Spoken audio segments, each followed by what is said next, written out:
bedanya justru. Kenapa? Kebanyakan Iwan tuh. Kalau di sini ada duren wangi nih, duren wangi. Kalau arah anginnya ke kanan, yang ke sini nyium wanginya enggak? Paling sedikit. Isinya nggak seberapa besar. Nah sekarang tuh Pangarsa tuh wangi banget. Arahnya lagi ke arah Jomin. Besar. Angin, pokoknya arah anginnya tuh lagi ke sana. Jadi orang-orang yang sebelah utara Cimaung itu akan mencium wangi yang sangat harum gitu, kayak Kerawang ke sana itu. Makanya akan tertarik, iya wangi-wangi teh naon gitu, milarian kan, nyariin. Ini wangi dari mana nih? Carilah sampai ke Cimaung. Nah, bagian Gang Cepur enggak menemukan sendiri wangi, belum mencium wangi itu sendiri, masih cenah katanya itu. Katanya itu, kata ini. Jadi belum narik banget gitu. Beda kan kata kalau gini. Oh, di sana ada durian wangi gitu. Dengan orang yang mencium wangi itu sendiri kan beda kan daya tariknya. Nah, seperti itu. Masuk? Bisa wae jawabnya. Juga bawa ya. Gak ada yang tidak jawab gitu, suka taluk atau angkat tangan gitu. Mual. Orang zikir tuh mual. Iya, elah jawaban mah mual. Coba eta mah tanya geuna ka saha gitu juga. Enggak. Orang zikir tuh pasti selalu punya jawaban. Selalu punya jawaban. Dan jawabannya tuh nggak textbook harus pakai dalil ini. Ya dalil tahu, kalau mau ngedalil tahu. Dalil tahu. Ya kayak Nabi kan sama kan. Yang pertama aroma Islam itu justru bukan ke timur, ke Afrika sana. Iya, benar. Ke Afrika tuh jauh, ke Cina malah. Kalau secara logika kenapa Nabi bilang tuntutlah ilmu walau negeri Cina? Itu sejauh-jauhnya Cina dari Arab itu daratan semua, bisa dilalui pakai kuda. Daratan semua ya. Daratan semua, jadi bisa ditempuh pakai kuda. Kalau ke kita kan pasti banyak nyebrang tuh. Nah zaman itu kan belum banyak kapal, belum banyak ini. Jadi ke Afrika lewat, terus ke sana ke Mesir, ke Maroko, ke ya Afrika situlah, Tunisia segala macam tuh masih bisa ditempuh pakai darat. Andalusia, Spanyol itu masih bisa ditempuh pakai darat. Kemudian Cina itu ya bisa ngelihat itu pegunungan itu yang Rusia itu banyak orang pinter tuh sebenarnya, cuma karena ideologi aja jadinya seolah dikenal komunis. Negara-negara bagian Soviet itu orang-orang pinter, Balkan itu orang-orang jago semua. Jadi gitu. Sekarang itu arahnya lagi ke Jomin nih, ke utara lah anginnya. Suatu saat mungkin jadi ke selatan. Nah orang selatan akan banyak datang itu, dan angin tuh nggak bisa dipaksakan. Wah angin lagi ke sana nih, urang hayang ka ditu moal bisa. Moal bisa pakai naon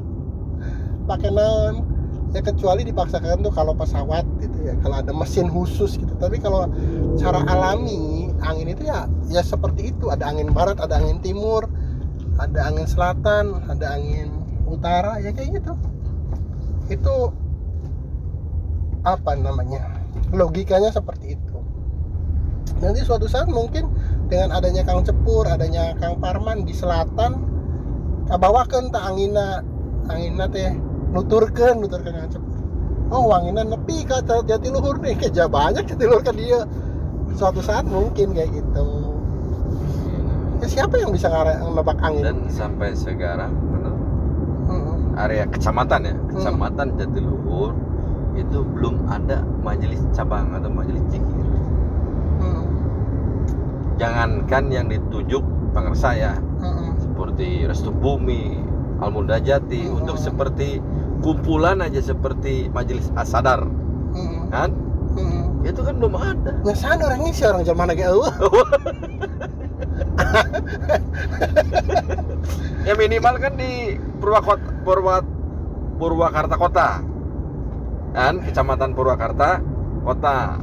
Namanya majelis itu kumpulan orang mah sana ngumpul. Kemarin kan ada sempat aktif kita kan punya majelis Asyukur. Tapi itu kan sayangnya rumah gitu.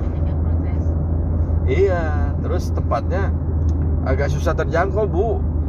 Saya aja yang asli orang Purwakarta bingung mau ke sana tuh. Iya. Ya, Haji Ahmad aja nyasar terus. itu yang namanya pohon nih setinggi ini sampai berbuah tuh nggak ada yang langsung setinggi itu. Pasti dari biji dulu, pasti dari satu tangkai dulu, terus berkembang jadi bercabang kayak gitu. Nggak ada yang tiba-tiba gede. Masalahnya sabar nggak kita sampai nunggu pohon itu berbuah? Mau nggak ngerawatnya, nyiramnya? Cek pangarsama, lamun ada angin harus ditunjal, dikasih penahan. Jangan ditutup pakai biar masih kecil nih, takut kena angin, ditutup pakai ember mati. Harus ditahan, dijaga lah. Nah itu yang proses itu yang berat. Iya. Rumah itu kalau majelis misalkan dalam bentuk rumah itu ya kayak pohon baru nanam kemudian dipalang-palang gitu. Itu kan perlu berapa tahun? Pohon itu paling nggak 2-3 tahun baru bisa nyabang gitu kan. Belum tentu berbuah pun ketika sudah gede belum tentu langsung berbuah. Pasti ada patah dahannya, pasti ada yang ada yang dahan yang ganggu, yang dianggap mengganggu jalan dipotong gitu kan. Ya gitu, sama pengajian juga kayak gitu, majelis juga kayak gitu. Enggak, saya tuh angan-angan tuh gitu ya baca jalannya, hayal positif lah gitu. Seandainya nih makin sini makin ada, terus majelis ada, setidaknya kan keluarga saya, adik saya, kakak saya mungkin kan, oh iya Cecep teh kan gitu. Belum tentu juga ya. Nah orang Cimau emang pada kebakar enggak. kurang non wangi Cimau. Kajomin nepi orang situnya malah enggak kan. Itu kakak ipar saya tuh bidan sih sampai bilang begitu. Belum tentu om. Kan kakak saya ipar itu ngomong, om katanya ajak atuh ini abang bang katanya supaya dia ada kegiatan selain kerja, ada silaturahmi katanya ke para ulama kiai, ajak om. Aduh gimana katanya, mungkin karena lihat casing saya kayak gini jente sudah status adik jente, dan terus bukan casing ya yang gimana lah gitu kan. Kalau gitu mungkin belum pasti gak bakalan percaya jente tapi belum tentu juga om. Kalau om casingnya oke, katakanlah tentunya belum tentu juga tertarik. Iya. Bener oke. Sekarang Kang Cepur duduk di tukang durennya, sebelah tukang duren, belum tentu sewangi yang jauh. Coba ada buktikan Kang Cepur duduk di tukang durena, sebelah tukang duren persis gitu, dengan orang yang sekitar 10-20 meter lebih wangi yang di 10 meter daripada yang duduk. Gitu. Saya kadang ada kalau momen main ke tempat ibu gitu ya, berkunjung adik lagi makan, Den, iya cente makan kebutuhan kewajiban cente. Kan cente ku makan mah cente nenen alhamdulillah bisa terjaga kesehatan cente, yang bisa nanti waras cente gitu, untuk terhindar dari penyakit salatri kan itu kan. Mau makan kan bisa komplikasi. Nah jikir gitu centen itu biar terungsing pusing ulang-ulana jikir juga gitu anggar kena. Tapi sih mau tahu caranya ting nyampai ke anak anu salah enggak gitu. Lo tuh bisa gitu. Jadi gini, kalau kita ibaratkan zikir itu makan, agar mereka tertarik, kita buktikan bahwa dengan kita makan kita sehat. Kang Cepurna nggak sehat Chan. Jadi Kang Cepurna ulang-ulang menunjukkan ayam masalah terus senyum. Benar logis. Kalau sekarang ngajakan si Nenden, Dan iya jikir teh terungsing Kang Cepurna rungsing eta amang mege masih kitu. Lanjut kurang ge mereka nauli cotohon ada. Iya. Jadi kayak gitu, kalau kita bilang makanan itu kebutuhan, menyatakan kitanya harus sehat, kitanya harus senang terus ya, kelihatan seneng lah, jangan guna-guna enak ngajak orang ayo zikir engke bakal seneng. Urang tiap hari ngagrutu ngeluh eta kumaha kayak tukang obat panu manehna panuan beres ari eta maneh teh diobatan heula ya. tuh. Buat cacing mainan cacingan mah. Iya kan, orang gitu. Jadi dakwah, yang namanya dakwah itu nggak harus ngomong kayak gini, nggak. Perlihatkan Hasilnya nih perilaku lah. iya, kayak kita, saya ini misalkan saya jualan jamu, jamu ini bakal menyehatkan, saya gagah gitu, sehat, jadi orang oh bener minum jamu itu gagah, Terbukti. akhirnya ngomong jamu kuat, jamu sehat, manena loyo Kerempeng gitu. karena iya bohong ya jelema. Kayak gitu. Jadi nggak sebenarnya nggak perlu banyak ini, buktikan aja. Kita bukan kita harus ngebuktikan siapa, kita hanya jadi dakwah itu adalah mendidik diri kita agar kita tuh layak dicontoh oleh orang, bukan harus ngajakin orang harus seperti kita. Benar. Yang penting kitanya layak dicontoh. Ya Kang Cepur makan urusan dia ikut tidaknya itu urusan Allah, ulah milu ngoprek cenah. Laisa laka minal amri aw yatuba alaihim aw yu'adibahum bainahum dolimun. Tidak ada hakmu untuk ngatur-ngatur apakah dia dapat hidayah apa enggak, itu urusan Allah, Mas cicing. Kadang ada hati kecil saya tuh greget, Pak. Greget gitu. Itu apalagi kalau udah beres manakib terus membaca sholawat rijalallah, terus juga inget-ingetnya dari sendiri, keluarga, aduh ya Allah ini. Nah itu artinya kita merasa kita yang dakwah. Enggak, dakwah itu kita ngalirin aja, kita tuh jadi transmitter doang dari tuh pemancar itu tuh, kelihatan kan pemancar, kita nggak harus jadi pemancar itu. Jadi antena kecil aja nggak apa-apa, nggak usah ngomong. Jadi antena di rumah sehingga sinyal itu bisa ketangkap di rumah kita gitu. Kalau kita langsung ngaku jadi pemancar itu mal bisa. Mal bisa dan dakwah tuh. Istri sama anaknya kan nggak ikut. Iya. Istri Nabi Nuh itu istri dan anaknya. Nabi Ibrahim itu bapaknya Azar. Nabi Muhammad itu pamannya. Iya, orang-orang terdekat ya. Orang-orang terdekat, justru tantangan terbesar orang terdekat. Ya bermimpi boleh, tapi ya logikanya seperti itu.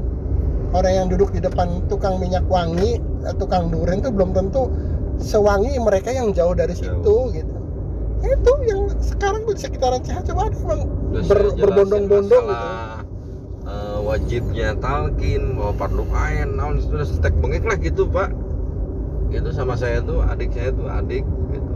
Kalau sama kakak saya kurang berani gitu ya. Karena kalau ngobrol sama saya dikit-dikit dia pergi gitu. Kayak ada saya tuh kayak panas. Pasti ada. Betul, kalau ketemu aja di berdua tempat ibu. Wah, udah. Itu makanya sayanya apa? Nggak keluar gitu untuk ngebahas itu tuh kayak nahan, nggak mau gitu. Bahasa-bahasa yang biasa aja gitu, ngobrolan biasa lah, obrolan ringan gitu. Ya justru itu, kalau orang yang sudah ma'rifat itu nggak harus bahas Allah. Saya ini belum ma'rifat, makanya yang banyak seolah-olah saya kenal Allah. Orang yang ahli ma'rifat itu nggak bakal nyebut-nyebut itu, jarang ngobrol biasa. Tapi dengan ngobrol, itu ngobrolnya enakan, tara nyinggung batur, tara nyampir apa namanya? Sipir sandir, nggak ngomongin ngejelek-jelekin orang, kok enak ya. Ini apa nih? Kenapa saya jadi nyaman? Nah itu kalau orang ahli marifat, orang yang tinggi ilmunya tuh nggak bakalan maneh kafir, maneh sesat, bid'ah moal gitu. Ngobrol aja biasa. Dari ngobrol, dari gestur, dari tatapan mata, dari senyum, orang tuh tertarik. Ngenah-ngenetenya deket Kang Cepur, rasa adem gitu. Energinya yang keluar, bukan suaranya. Suara mah eta mah cuma bumbu doang. Yang narik orang tuh kan kayak Nabi juga kan. Jadi lamun geus aya nu rasa ngeunah di urang kan sama ka ditu nage nu ngeunah deui. Iya, mana mungkin kita bawa botol tuak kemudian yang kita keluar jadi madu tuh nggak mungkin. Namun di orangnya di kitanya masih isinya tuak, nu keluarnya pasti tuak. Agak hese ya. Kumaha nyambung tuh. Tapi lamun botol madu ya kata orang enggak, jangan mau. Itu Cepur mah pahit maduna. Saya yang percaya madu pahit nggak bakalan. Iya nggak? Kalau kita bener-bener punya madu gitu, nggak bakalan orang jadi percaya. Jadi saya tuh punya strategi nih. Ini kayaknya kalau ibu saya ketalkin nih, adik atau kakak saya tuh yang kena nih gitu. Biar ibu saya mau gitu, Pak. Gitu trik saya tuh, strateginya gitu.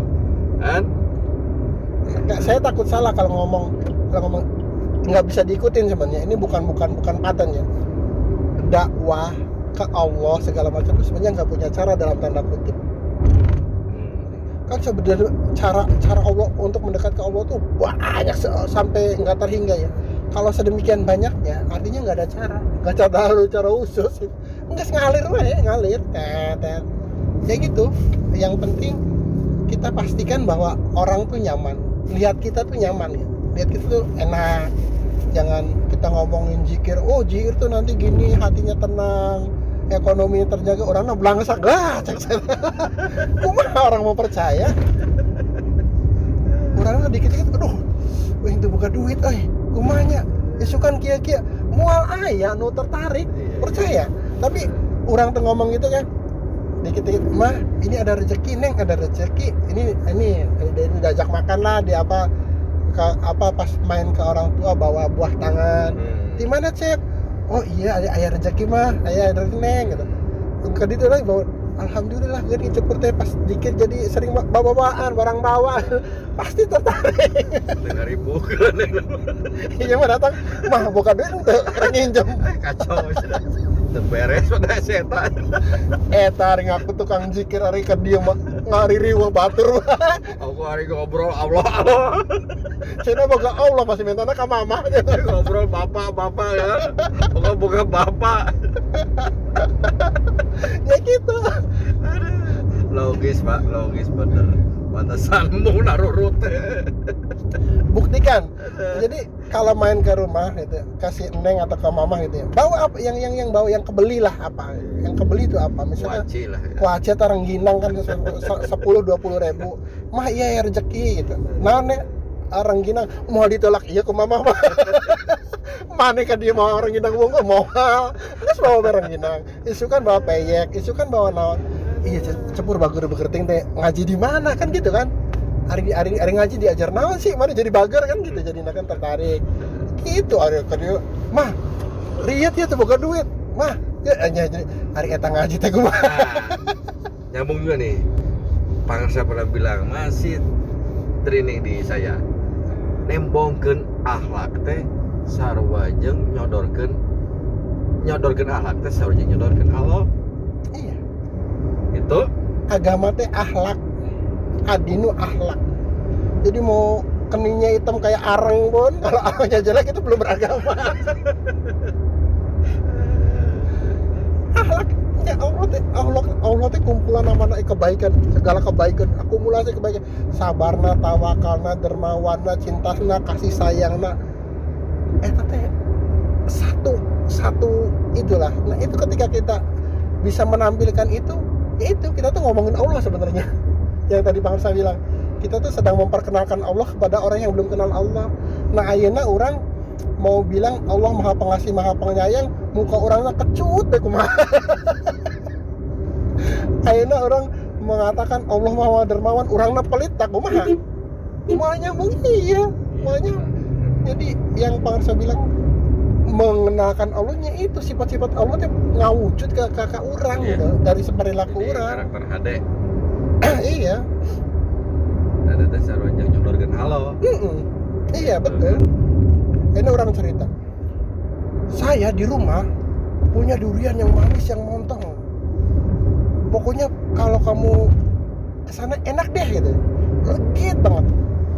Tapi karena di bawah saya ukur cerita wungkul. Pas mau main kesana mawana teh non buah bernuk. Hari mana ngobrol durian, hari mau bernuk wae. Mulai itu tertarik. Lamun orang ngomongkan durian, buktikan bahwa kita tuh punya durian. Jangan ngomongnya durian yang dibawa buah yang kecut. Yang enggak gitu. Tadi nama rek mawa durian kan dia tuh berhubung dihubung-hubungkan. Jadi mau kan iya. Mual bisa.